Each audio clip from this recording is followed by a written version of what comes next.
Because, baby, it's cold outside. Because you say it's chilly there. There we Hey! go. You see, I thought after England's sad demise on Saturday, that the England They flag didn't maybe die. needed to They only lost a game of football. You know what I mean? You know, sad demise out the tournament and all that. So, and if you remember, I had the England flag behind, and then I thought, well, I can't do that. And I had a rummage upstairs and found from a World Cup years ago, my son had ordered a Chile flag. And as it's cold outside, and we didn't want the England flag up, we've gone for a Chile flag instead. So. Absolutely brilliant. Well, we don't want to talk too much about the football. No. What did you think of the Scott? No. No. Move on, Graham. Move on. Move on. Well, I don't know. I'm tempted. Okay, let's bring the special guest in. Here's Harold. Hello, Harold. Hi, Harold. How are we doing? We don't want to talk too much about the football, do we? No. But I you know, you're a big chap, etc. You must remember in the days when you used to play football at school. What I want to know is just one question.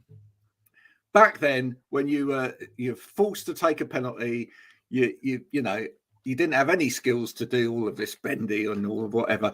What happened to toe punting it? I know it hurts, right? But it works, right? Isn't that what he did? Didn't he do exactly what you said? No, I don't think he did. No, because he got his foot underneath it. When you toe punted it would go in the goal. Yeah. You know? Yeah. I don't know. I've never been good at football, so I was always the goalkeeper. So yeah, I would punt it out as a goalkeeper, but from my hands. Yeah, and still do it. It just goes completely up and then back down again and not really get any distance on it. So never really where Harry Kane's shot went up and unfortunately didn't come down and is apparently still going up. It's still going up there somewhere. I think we should have had our goalkeeper come and take it, to be honest, that second one. You know, he takes a mean penalty, the goalkeeper does. He actually does. And not only that, it would have been a bit of a surprise, wouldn't it? Everyone would go, oh, Kane's up to do another penalty. Oh, no, look, it's goalkeeper. There you go. Yeah. Would you have preferred to go out that way or to go out with a penalty shootout? Penalty shootout, to be honest. Oh, no. I think, is there a good way to lose to France? I mean, any defeat to France is painful, isn't it? Let's be honest. So, no, it's all fine. It's all fine. Viva la revolution and all of that. Anyway, sir, we're all supporting Morocco. We're all supporting Morocco now, I presume, aren't we? As that's who France are playing next. So I'll have a Morocco flag up for next week, Graham. I support whoever's got the best food, and that is Morocco. So you know, we all love a bit of Moroccan in this country, don't we? Harold, welcome to Wow Ergonomics. This is what it's like, mate. You know, apologies accepted by us. Tell us a little bit about you, sir, because you know there'll be people that have never met you before. So I finished school at 16, joined the military, did 26 years. And then whilst I was in the military, did lots of physical training, lots of sporting events and things like that. And then when I was coming to leave, they say, what do you want to do? And I was like, I don't know. So I went down two routes. I thought men's grooming, which is nice and easy. You get a shop, get some chairs, a couple of PowerPoints, zip, zip, zip, job done. Easy. A lot of cash in hand. And then the other one was health and safety. Because what had happened with me is I'd seen a lot of idiots and I'd been reading loads of stories about health and safety and thought, do you know what? I wouldn't be like that. I'd be more realistic in what I was doing and I would want to help people. But it also turns out the higher up I got in the military, the more I was dealing with health and safety without even realizing it until I'd done the training.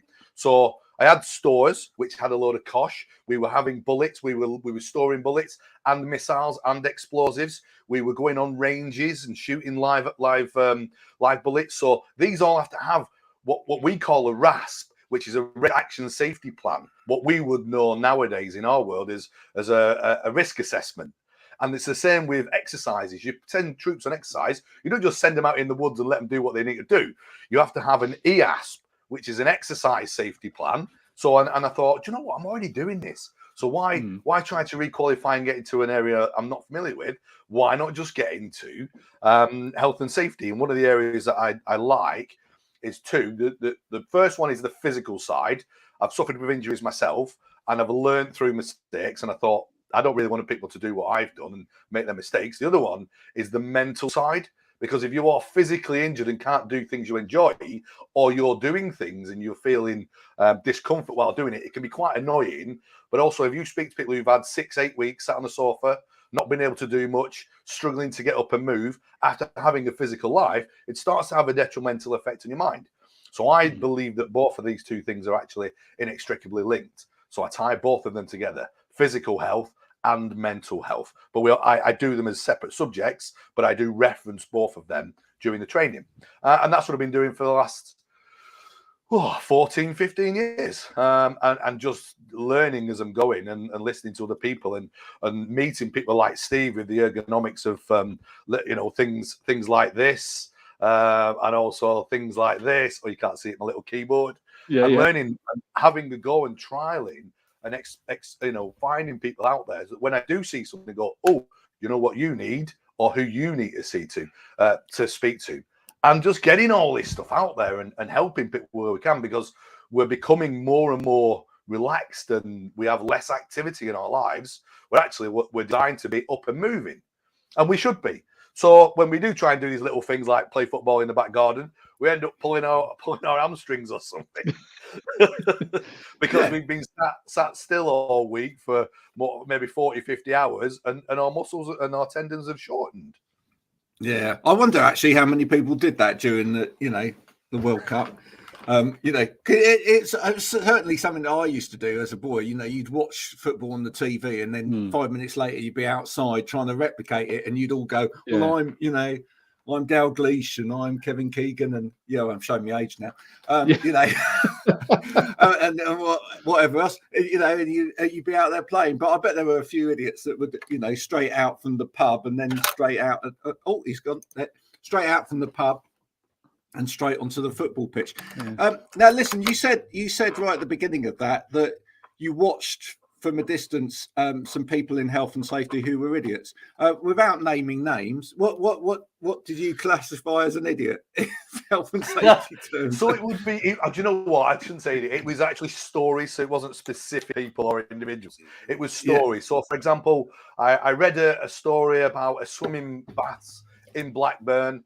And what they'd done is they'd stopped and banned the backstroke in case people banged their head on the way back.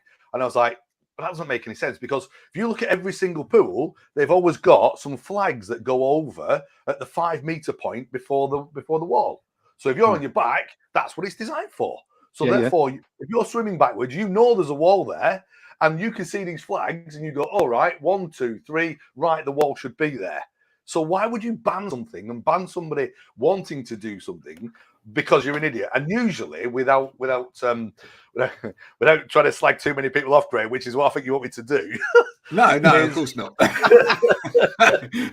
Is a lot of these decisions are made by either people who are out of date, people who just go, "Oh, you can't do that. Oh, you're not allowed to do that." Okay, but tell me how I can do it then. Let's make it safe to do it. Or people who have no clue, who blame health and safety and go, well, health and safety, and use health and safety as a get out.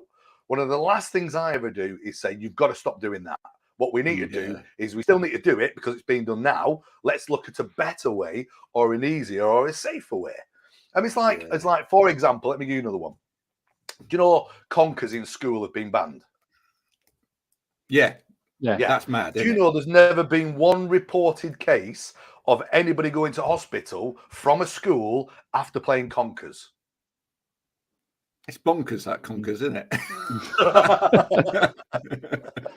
You're a poet and you didn't know it. Yeah, I know. No, it is. It's crazy. It's absolutely crazy, And so where do you think some of these people are coming from, Harold, when they're coming out with things like this? Is some of it sort of justification of what their position? Is it genuine concern for health and safety? Why do some of these things, they almost seem to come in without being thought through?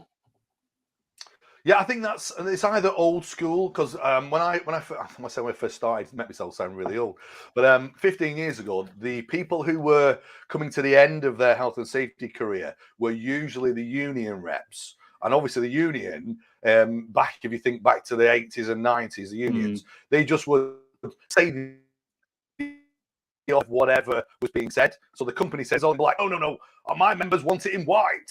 Well, all right, we'll do it in Yeah. white. No. They want it in grey this time. And they would just kick back. So the union members were the ones who were just the argumentative and would look to help try and put barriers in the way and would say, no, we're not doing that. It's too high. It's too heavy. It's too far. It's too many.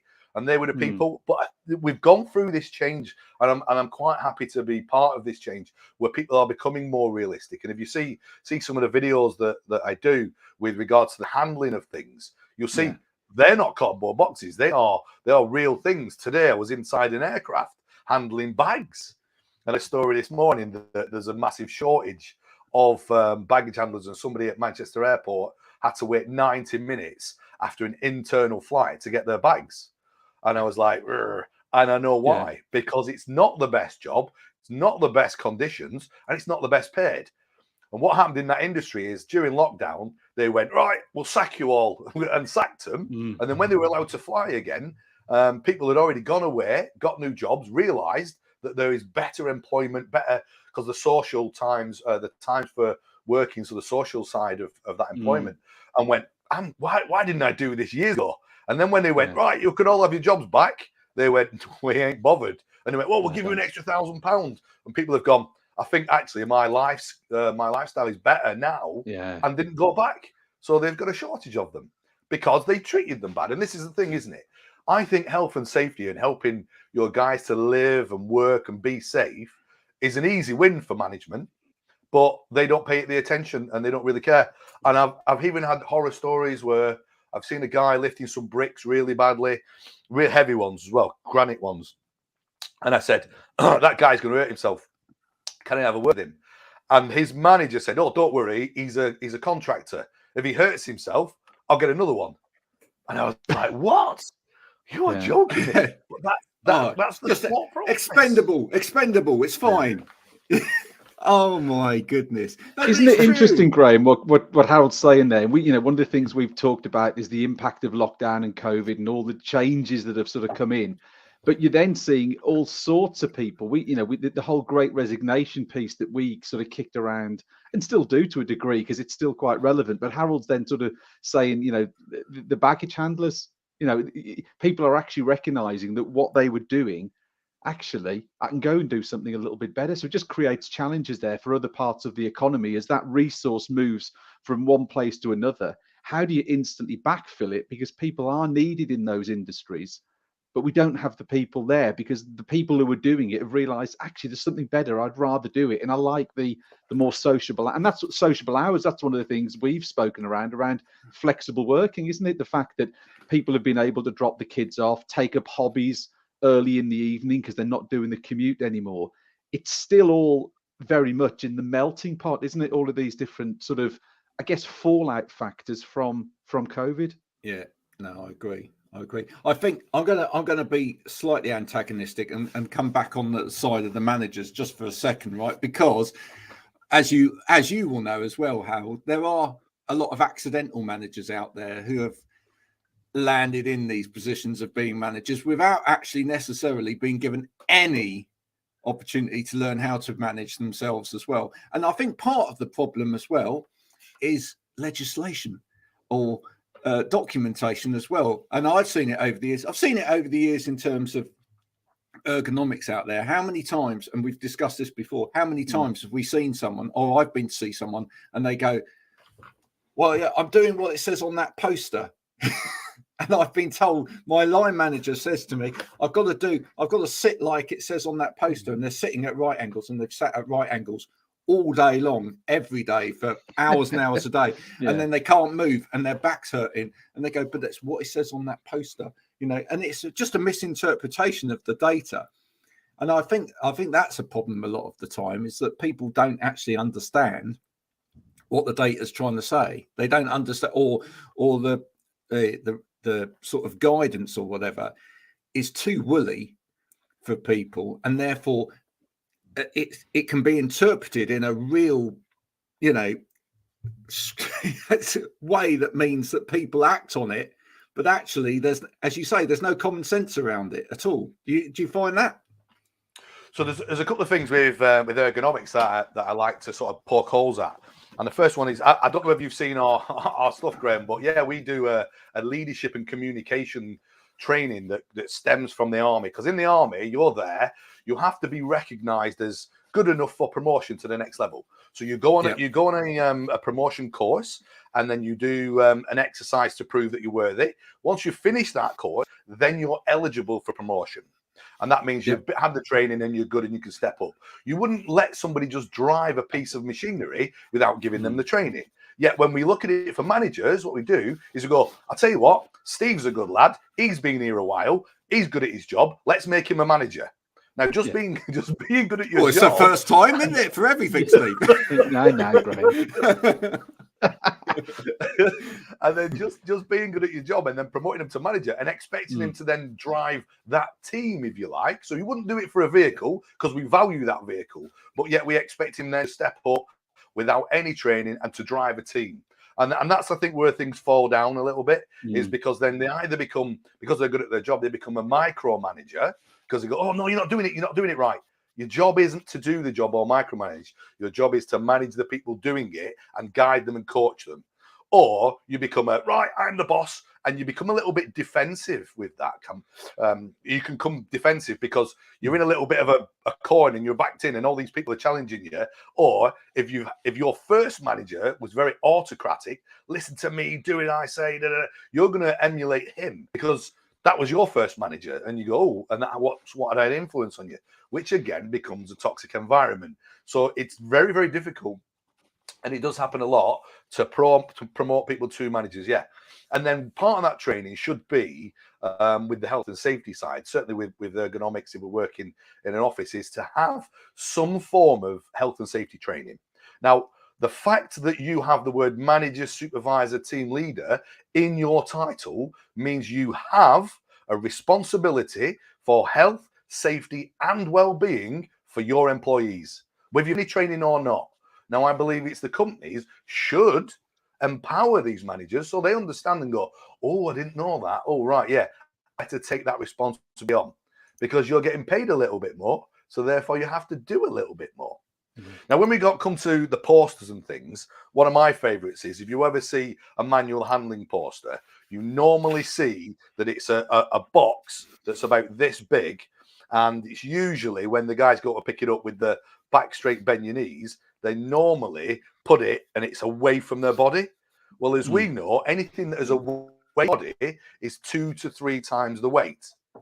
So that particular picture there is awful. Some of them, they have their heels raised. Other ones, they stand with it between their feet, which means then it can only be about 12 to 14 inches in size. So that's no good with that. The other one that I see commonly is the DSE assessment. Two things I see in the DSE, exactly what you said, Graham, is that picture of sat like this. Well, there's nobody can sit in one position. We're not designed to do that. We're designed to be moving around. And we're all created different sizes and shapes. So you can't expect to structure and expect that to be perfect. But that's been around for years and years now, I think probably since the 90s. The other thing, when I go, have you done any DSE? Yeah. I've done a self-assessment. Sorry. You've looked at yourself from a distance and you've seen how you operate and you've assessed. It's like marking your own homework. Well done. Yeah. You did an assessment. It was great. Now, I always say when we do our DSE assessment training is you don't tell them you're doing an assessment because some people will be sat like this and they'll be going along and they'll be doing the work and you go, hey, I'm just going to do an assessment on you, a DSE assessment. Oh, okay. Just give me a second. Right. Yeah. There we go. Right. How's that? Yeah.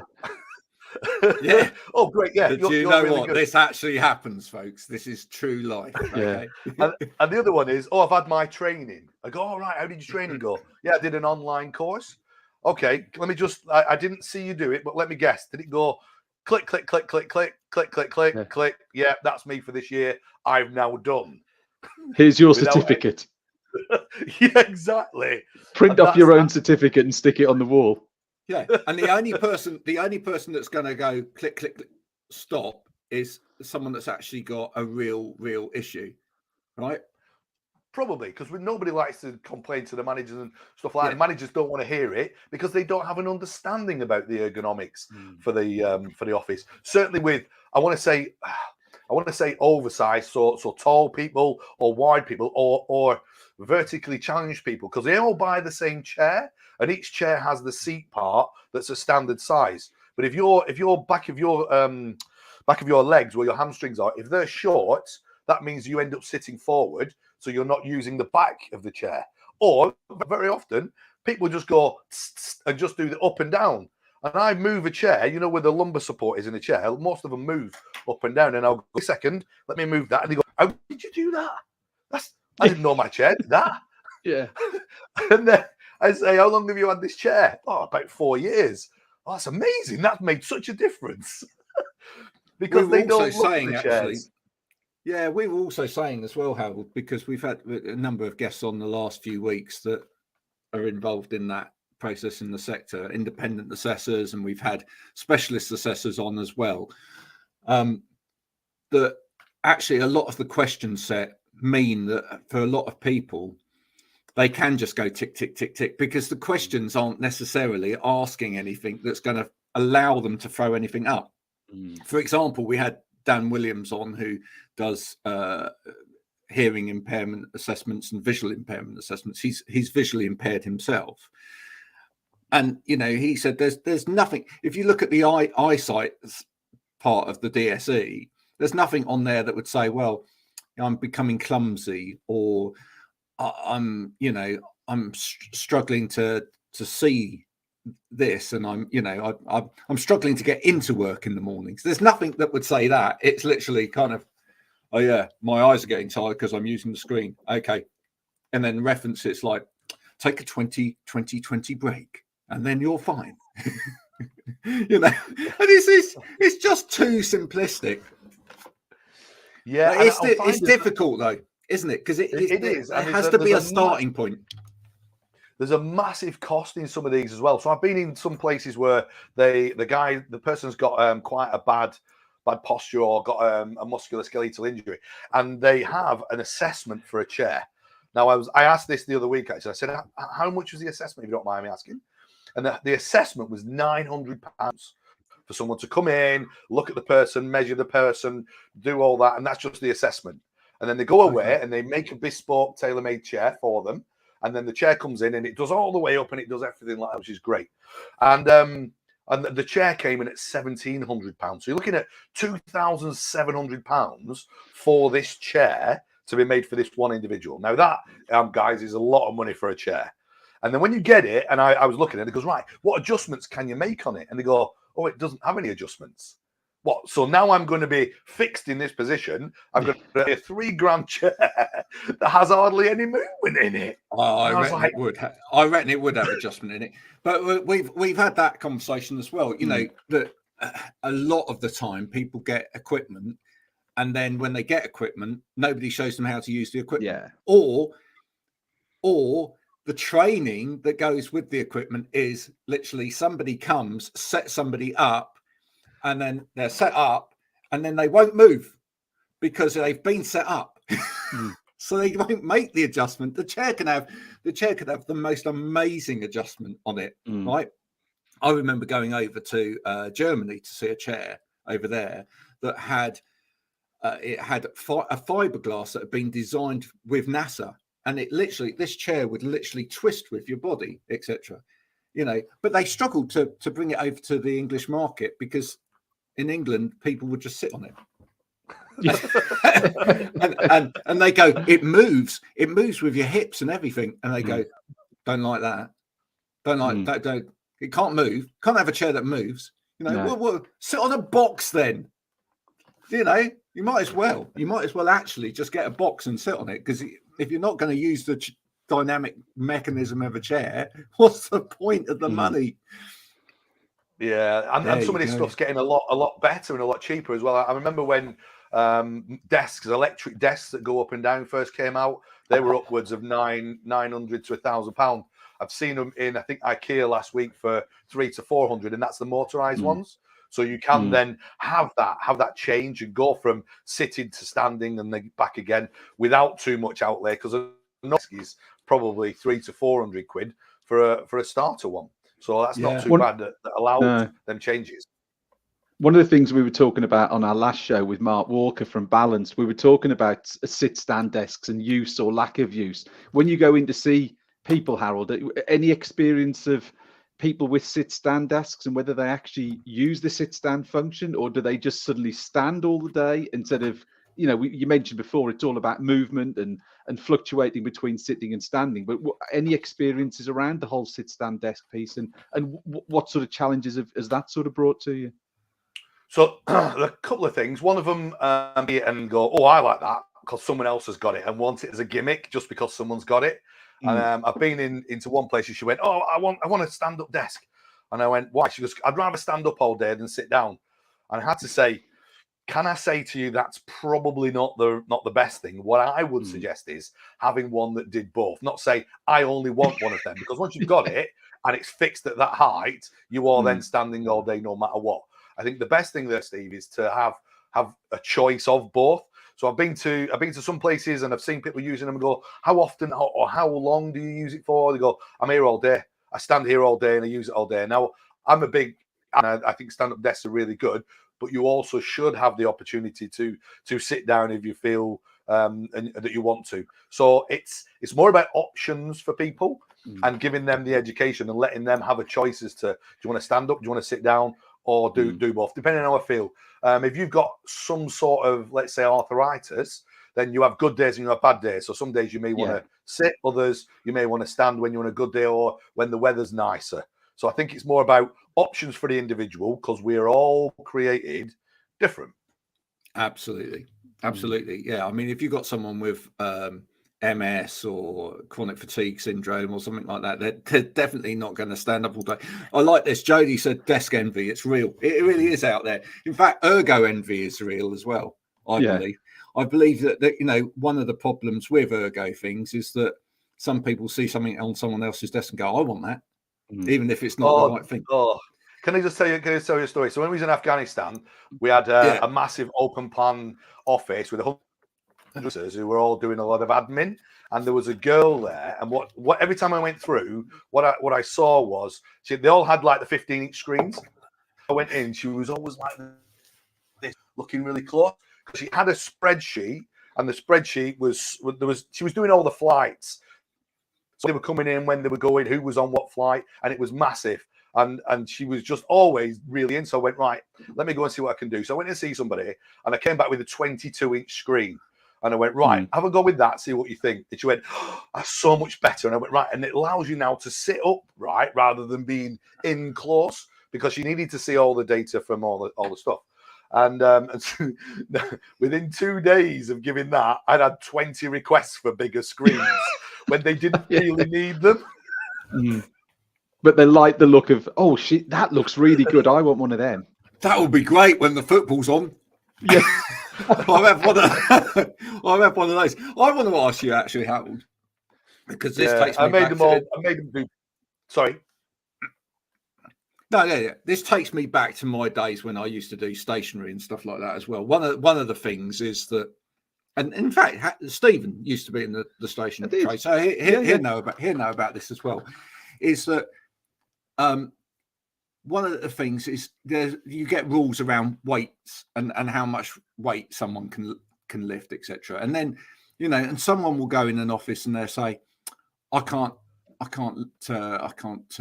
bring the A3 paper to the copier because it says that because I'm of a certain nature, I can't lift A3 paper because it's too heavy for me to lift. And there are rules around what weights you can lift, etc. But nobody applied any kind of common sense to it. Nobody went, well, I could get a trolley. I could put the paper on a trolley and then I could move it.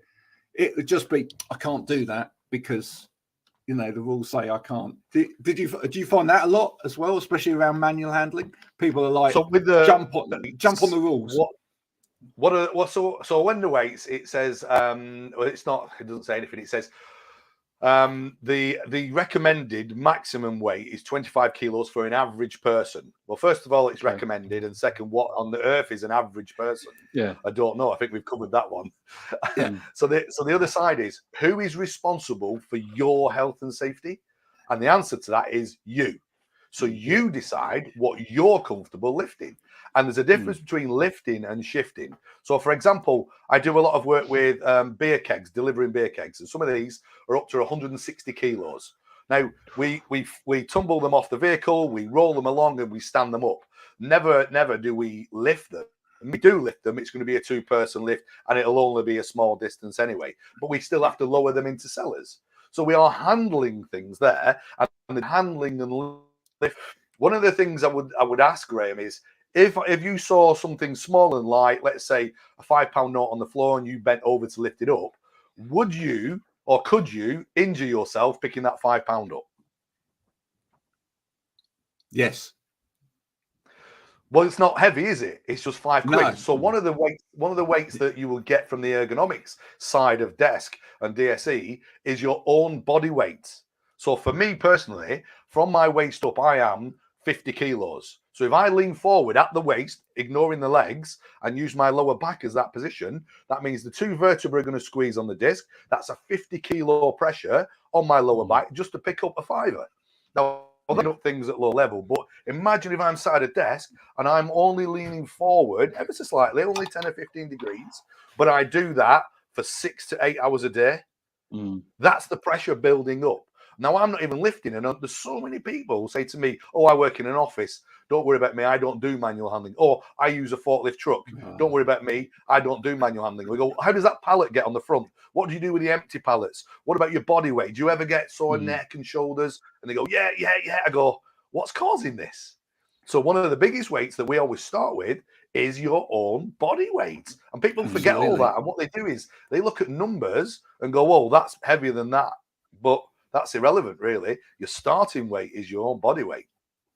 It always made me laugh, actually, Stephen, to think that we're in an industry where actually half the time when you were putting solutions in place for people that were really around their sort of health and well-being, you were taking desks into an office, or you're taking chairs into an office, or storage into an office, that actually half the time the weight that you're lifting, if it wasn't done correctly, etc., was probably putting everybody that was taking that into the office at risk.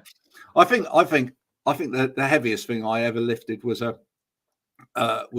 storage unit made of wood, which, you know, between two of us wasn't much shy of a ton, but you know, but you know, how do you get the thing in if no one lifts it? So it's just funny, I think, that, you know, actually some of the time, people are turning up in this industry, and that you know, you're doing the assessment, you're making sure that everybody's okay, and then, you know, damn your own back getting the damn thing into the building. It's really daft. And the advice, I mean, everybody knows, and even on the HSE now, if you went on there and saw it, the advice would be keep your back straight and bend your knees. Where that doesn't work. Soon as something's on a pallet, and a lot of people work on pallets, that means your feet become in line, which means that everything is then in front of you. In front of you, it's away from you. And if you're picking from the back of a pallet, then you're going to be leaning over from your waist and at arm's distance.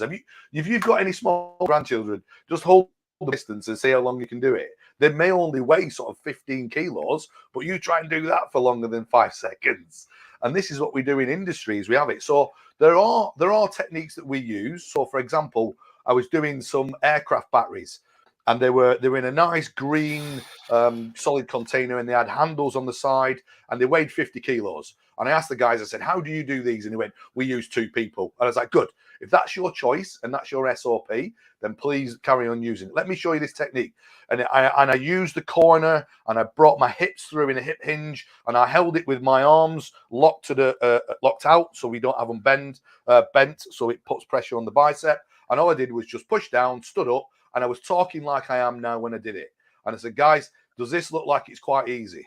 And I said, you can hear through my voice, I'm not putting any effort. And they went, That's amazing. And they went, let me have a go. And they all wanted to go. Now, the idea would be there, Graham, is just to lift it off that pallet, move the foot probably about, maybe one to 2 feet onto another pallet or onto a sack truck or a trolley.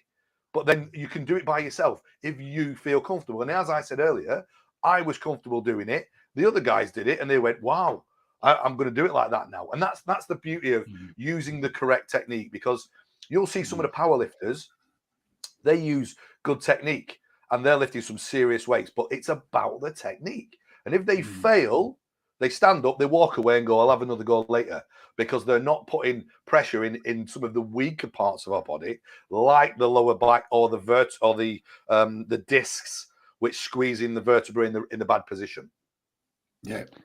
It's interesting, isn't it, Graham? What, picking up on some of the things Harold's saying, then we can sort of really pull them back to other conversations we've had. I mean, the first one that stuck out to me is the fact that we've discussed numerous times around the sort of the wooliness of the HSE regulations that apply to our sector, the DSE. So it's very similar to what Harold said there. And I know he referenced it earlier. And again, Mark Walker said exactly the same on Friday, or on the last show, was the fact that some of the rules and regulations go back to the 90s or 2002. So that was really interesting, that this whole woolliness around regulations seems to cause some of the confusion and some of the problems. And the second thing I sort of picked up is again, training. You're talking there about teaching and training certain techniques, how it makes things quite easier.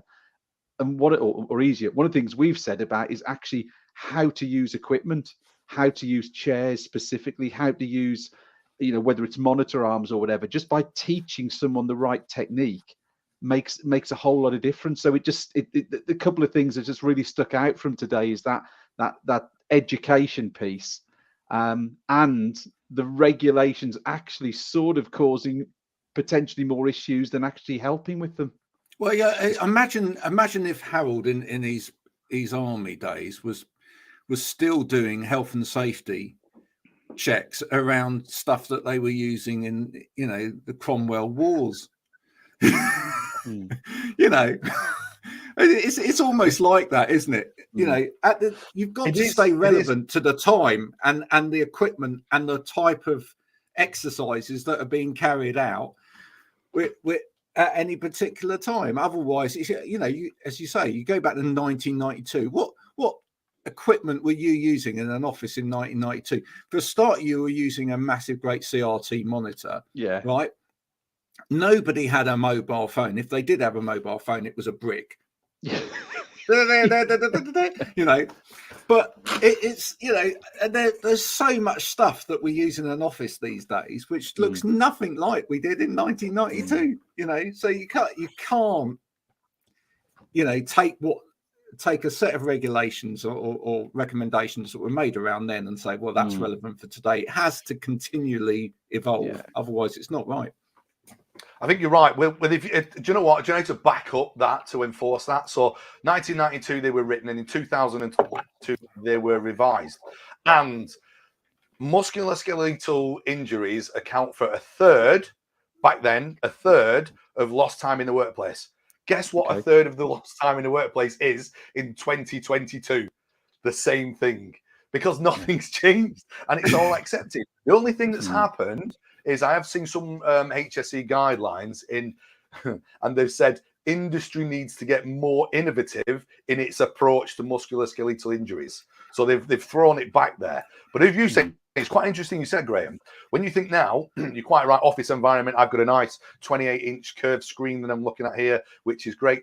But what's happened is with lockdown, more people went home. And what's one of the worst things that people have nowadays? Laptops, because it's very difficult to raise the laptop up. So people sit there now working on the dining room table, leaning over straight without any good assessment or posture. Now, obviously you guys are aware of this, but your employer is still responsible for your positioning whilst you're working from home. So they do have to make provisions, and I've been asked if I will do some risk assessment, DSE risk assessments, but it's not financially viable for me to do because you have to go to all the people's houses. So for me to do that would cost a fortune, and they all need to be in the local vicinity.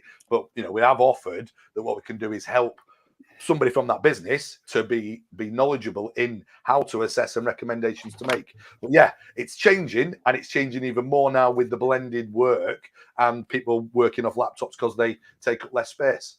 Oh, it's our absolute bugbear. I mean, Yeah. I think every week, me and Stephen find one or two posts on LinkedIn where, you know, somebody's laying on the couch at home, twisted on a beach. Pelvis. It's on their sort of thighs as they're lying on a sun lounger on a beach. And it's or on a sofa at home, and they're like this, and they're smiling, but you look at their body and you think, yeah, when they get up, they won't be smiling. if they can get up, you know, it's just, we've kind of romanticized it in a way. We've kind of, and that's part of the problem. We've kind of romanticized this whole idea of work from anywhere. Work from anywhere. Home working means that you can just relax, watch the TV, do your work. You know, even if you think about it, even from a concentration point of view, etc., it's nonsense. You can't focus on a piece of work while you're sprawled out across a sofa, the dog nibbling at your toes. It's just not going to happen, is it? No. You know. So I think industry also is getting a little bit. Also, people in the offices I think the DSE only applies to the office. Well, actually, DSE applies to mobile phones, tablets, and laptops, and PCs or display screens, like I'm on now with this. So it doesn't just mean that. And these are being issued more and more and more. And I'm seeing a lot of people sat in their vehicles, going into a site, coming out of a site, sat there, down here, and then looking down again. And working from tablets. So, but these are not really assessed as much as we do when we look in an office. No, absolutely. And certainly phones are not assessed in terms of use. And yet, actually, you know, every employee's got one. Every employee's got a phone. Every employee is, and that's the thing here. Every employee is using multiple DSE, and they're using it a lot of the time. We've also talked on this show as well in the past, and it'd be interesting to get your view on that. But gamers, you know, a lot of people game, right, Harold? But it means that they're spending 18 hours a day in a chair, you know, and a lot of them, I mean, if you look at the posture of youngsters these days, so what used to happen in, I want to say our day, all you guys are, but back in the day, it used to be when bin men used to have the metal, the metal round bins, and they would lift the bins and then they would put them into the back of the vehicle. Now they've got rid of all them, haven't they? And they now use wheelie bins. So the industry has adapted to that. So what used to happen is they used to lower back injuries, and it would be in the lumbar area where a lot of us would suffer. I'm finding nowadays that a lot of youngsters, so those who are coming into the workplace are under 20, who haven't been active or physical as they've been growing up, but have been sat there for hours in the evening in this hunched over or poor posture. They're actually having this in the thoracic area. They're having more upper back disorders because they've adopted this poor posture for hour upon hour while sat at home gaming without realizing. And whilst you're going through these adolescent times, that's when your body's growing. That's when it needs to be more active. Now, you may see this in the older generation who used to do typewriters and was doing that, and then now they've moved on to laptops, but they've finished the work. Yeah, they have this hunch because they've done it over the 40 years. But now we're getting youngsters who are having lean forward, and I see it quite often in the gym where guys only train their front half as well. So they have like nice little biceps, triceps, they don't even know what they are, and then they do chest and they do abs. They don't do any back, so they have this rolling forward of the shoulders, but also by just working them front muscles, that also pulls these shoulders forward. So you see them from the side, and they have this like Mr. Burns type posture at the age of Mr. Burns. I love it. No, brilliant, absolutely brilliant. Well, it's the same with about bags. You know, people will go into work with carrying a rucksack on their back, But actually, when you carry a rucksack on your back, Stephen, what muscles are you actually exercising when you carry something on your back? Why did you throw that one at me? Harold's the expert. Oh, ask Harold. Harold, what muscles are you exercising when you carry a rucksack on your back? Well, it depends how fitted it is. You're asking a military person about carrying big weights on the back here. Yeah. So when we were doing it in the military, we always packed the heavy stuff low down. You would never pack the heavy stuff up high up. So again, it's depending what it is. And when we're carrying this stuff on our bikes, it's not actually that heavy at all. When we used to do some of our tests, we had to have 35, 40 pound minimum. But when you go on exercise and you've got the water, the ammunition, our Bergens could be like 40, 50 kilos.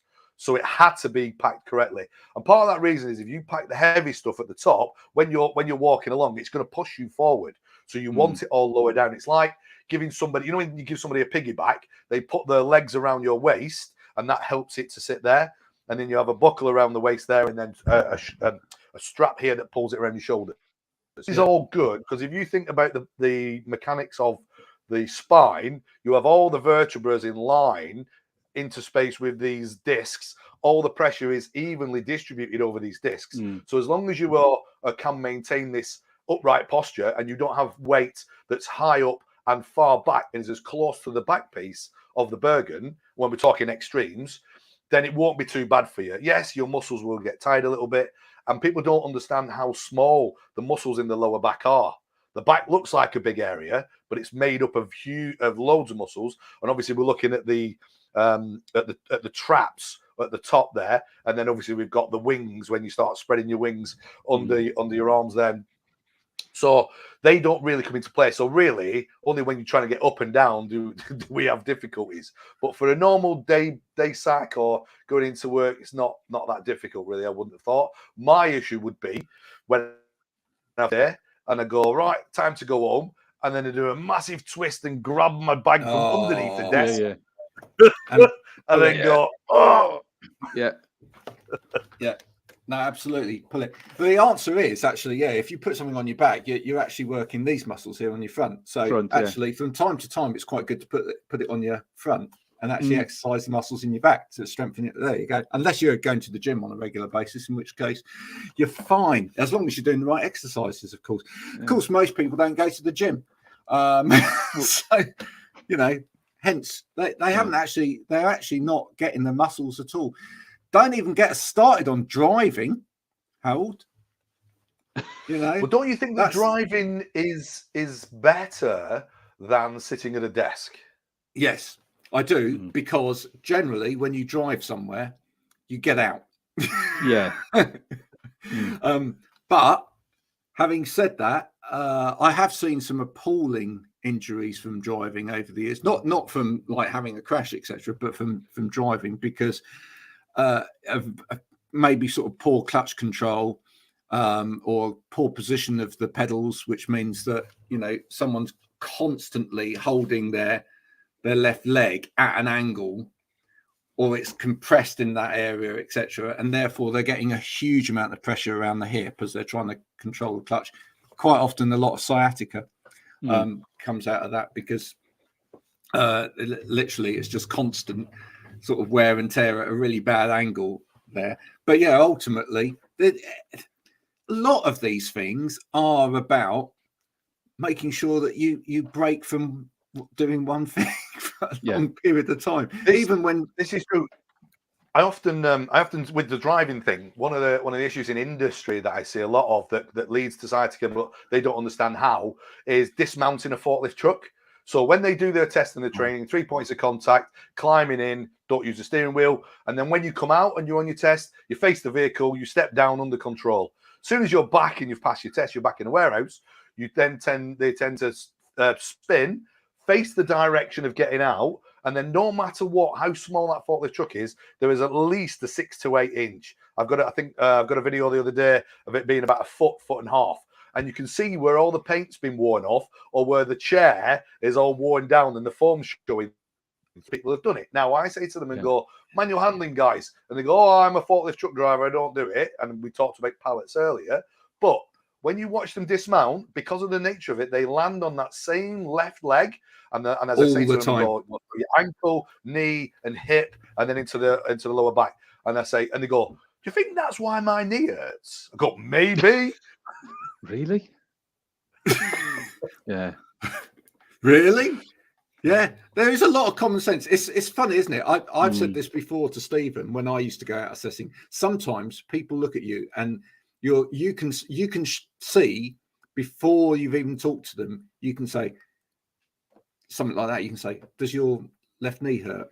And they're like, "Are you a mind reader?" How's he know? You go, "Yeah, how do you know that?" And it's just like, well, I pretty much can guess from seeing the wear and tear on that. I'm guessing what your behavior is, and if your behavior is that, then that's how you'll be suffering. And they're like, "That's amazing." Yeah. But it's just. I filmed a video not long ago, and I was doing dismounting, and during the thing I was going, so dismounting off a forklift trunk, and I went, "And I know you do it because look, and it's all shiny." And I went, "That's because as you slide off, you're touching it, so I know it's happening." And I'm like, they can't deny it. The evidence is there. Yeah. Court. We've had this before. I've said to Stephen, I used to say to people, "You're sitting on your legs at the desk on the chair," and they would like, "How do you know?" And you just go, looking for the camera. Look at the front edge of that chair. On the right or on the left-hand side here, you've got wear and tear across the front there. You've got indentation, heavier indentation on the other side. You're sitting on your foot. Yeah, that's amazing. Again, I love it. It's just one of the best things in the world. You're a mind reader. No, I'm not. It's just so obvious from that. It's the wear and tear on the equipment does tell you how people are behaving, and it's just so, you know, and a lot of the things, a lot of the time when you tell people stuff, are they pretty amazed at how simple it is to rectify as well. You know, it's the just simple little things. With the chairs, some of them have, you know, when they have there, and then they have a little tilt action that will get you to go forward than that. Or I've got a couple of favourites here where, you know, when people buy that £9.99 mesh filler. So in the lumbar area, because their chair is down, they buy one of them, it slides it over, or they put a cushion at the back there, and they go, "Why have you got that?" "Oh, it's to fill that gap." And that's because obviously where the lumbar goes in and then the glutes come out, there's the natural porky out bit, and then the lumbar sticky out bit of the chair is touching the glutes sticky out bit, so it's pushing them forward. And I go, "Give me that, get rid of that, get rid of that." Yeah. Right, let me do this. And that's when I move that, and I go, "Here, let me do the tilt action for." And I go, "Yeah, what? How?" And usually underneath as well, it even has the instructions. And I go, "Have you ever read these?" And they go, "No." I said, "Well, look at that. What do you think them other handles were for?" Yeah. And you're right. Back to that education thing again. They think I'm a genius when all I've done is read the instructions for an office chair. You've heard it here first, folks. All of us ergonomic experts can just read. Everybody else just needs to learn to read, and then you'll all be fine. No, but it's true. It's one of those things where, look, people are trying to just get on with their life and just get on with their job. And I think one of the biggest things here, and one of the things we're fighting against, is time.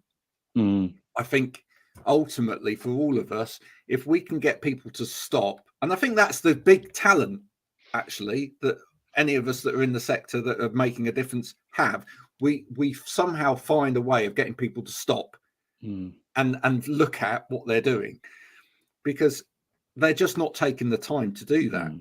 You know, and it is a skill, because it requires an understanding not only of the science and the sort of mechanics behind it and whatever, but of the people as well. What will make those people actually stop and take notice? And that's the biggest trick of all, because people don't want to. People want to just get on. I think you're right. It's not people don't want to. What they do is you just get sucked into work. We've been on here now 54 minutes, and it feels like 5 minutes. You know, because, and you'll do that at work. You'll go, "I'll just do this, and then I'll go and do that photocopy, and I'll make myself a brew." And you sat there and you go, where's that hour gone?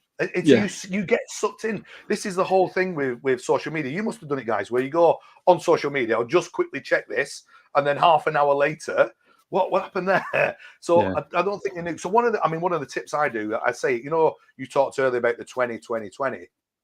Set an alarm, have a little egg timer, or have your phone go off, repeated 20 minutes. Now, when it goes off, you don't need to go up and go, I'm in the middle of this. But in another 20 minutes, it'll give you another. And then before it'll start pricking your conscience and go, I'm good. You'll either turn it off completely, which defeats the object, or you go, no, I am going to do it. If you make that conscious effort. So, I mean, again, technology can be bad for us, but it can also help us, can't it? With that 20-minute alarm and making sure we do move. I'm just not a fan. And one of my pet hates is someone sitting at their desk and not moving all day. Or two things I hate. People eating their breakfast and people eating their lunch at their desk. Can't stand it. And if I was a boss of a big company, it wouldn't happen. It's disgusting, Harry. It just shouldn't happen, I was looking at Stephen's eyes when you were talking about the social media thing, because he knows, this is my job. This is what I do. 24 hours a day, 8 days a week. And it's tough when. What you've got to do if you are involved in digital work is you've got to make time. You have got to make time to not be at the desk, because it is too easy to be at the desk. It's your job to be on all of the time. So you have to find ways around that. You have to find ways of breaking that up. And actually, for me, one of the keys is having a family. To be honest, and a dog. And a dog. Yeah, dogs help, because you've got to go and walk. And these are good. These are really good things. And one of the things, I know you don't have long in an office, you might get half an hour for your lunch, but go outside. And one of the things that I do with the mind and the body is, if you get up from your desk and you go and eat your lunch outside, if it's nice, rather than sat in the canteen, just go up and down the stairs. As soon as you do some physical activity, your body will release feel-good endorphins. The first one is oxytocin, and oxytocin makes you feel better. Guys, you've been out and you've probably had a quick walk out and come back and gone, oh, I'm glad I did that. It's probably the last thing you want to do on a day like today, but I guarantee you go outside, you spend 15 minutes having a brisk walk and come back in, then you've got 15 minutes for your lunch, you will sit back re-energized because you've had this feel-good hormone. And if it's a nice sunny day and you're sitting around looking at ducks and you're enjoying things like that, so you're eating, you then can get a little bit of a dopamine hit, which is similar to why people take cocaine. But you can get that for free on your lunch break, sitting in a nice area, eating a nice lunch. We just need to reiterate at that point that he wasn't saying that we get a cocaine hit. Lunch, okay? Okay, just in case your social media jittered or whatever. We were saying it's the same kind. Right, okay. Yeah. Make it clear. Yeah, absolutely. Right, and that's the end of that, then. Yeah. Well, that's made it a popular session today, hasn't it? Harold, it's been a pleasure having you. Thanks, Harold. Yeah. No, it has. I think everyone's learned a lot. Thanks to everybody that's commented. Thanks to anyone that will comment over the next week as this goes out and about. And of course, this will be on your favorite ergonomic platform as well, WowErgonomics.com. And again, if you're listening on Spotify, drive carefully whilst you're listening, and do subscribe so that you can listen to the plethora of stuff that we talk about, and follow us on Instagram as well, just because we're vain like that and we like it when people follow us and give us give us a shout. If you want to, send us your ergonomic disaster, and we will feature it on a show, and you may actually win a little prize as well. So from all of us today, Harold, thanks for joining us. Thanks, Harold. I hope it's not been a painful exercise. Stephen and myself, be safe out there. And remember, it's coming up to Christmas, so watch how you dismantle that Christmas tree. So a manual handling exercise, remember. Okay. Bye for now. Cheers.